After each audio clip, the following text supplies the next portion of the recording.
আজকে আমরা চলে আসলাম বিবাদীবাগে। বিবাদীবাগে মার্শাল হাউস। এটা মার্শাল হাউস, জানি না, হচ্ছে ব্রিটিশ হাউস। এটার যে ফ্লোরটা আছে সেটা উডেন ফ্লোর, অনেক দিন আগেকার ফ্লোর।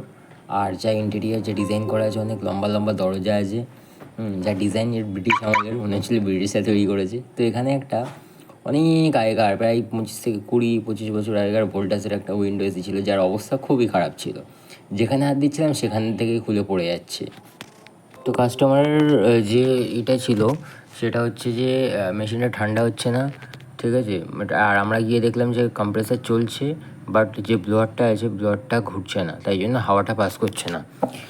তো তারপরে ফ্যান এটা খুলে টোটালটা উইন্ডো মেশিনটা নিচে খুলে দেখলাম যে ব্লোয়ারটা চলছে, বাট ব্লোয়ারটা কিন্তু উল্টো দিকে ঘুরছে, যেখান দিয়ে হাওয়া পাস করার কথা সেখান দিয়ে করছে না।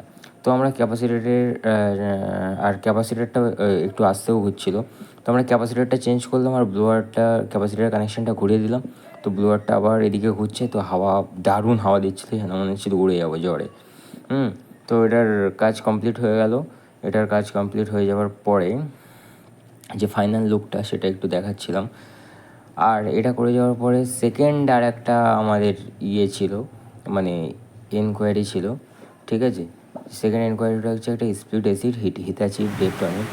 তো ওই এসিটার প্রবলেম ছিল যে সার্ভিসের দরকার ছিল, ঠান্ডাতে দিচ্ছিল, কিন্তু আমরা চলে গেছিলাম, অনেক রাত হয়ে গেছে। কাস্টমারকে বলে এসেছিলাম এখন আপাতত একটুখানি সার্ভিস করে দিয়ে যাচ্ছি, পরে এসে একবার ফুল সার্ভিস করে দেবো জেট পাম্পের সাথে।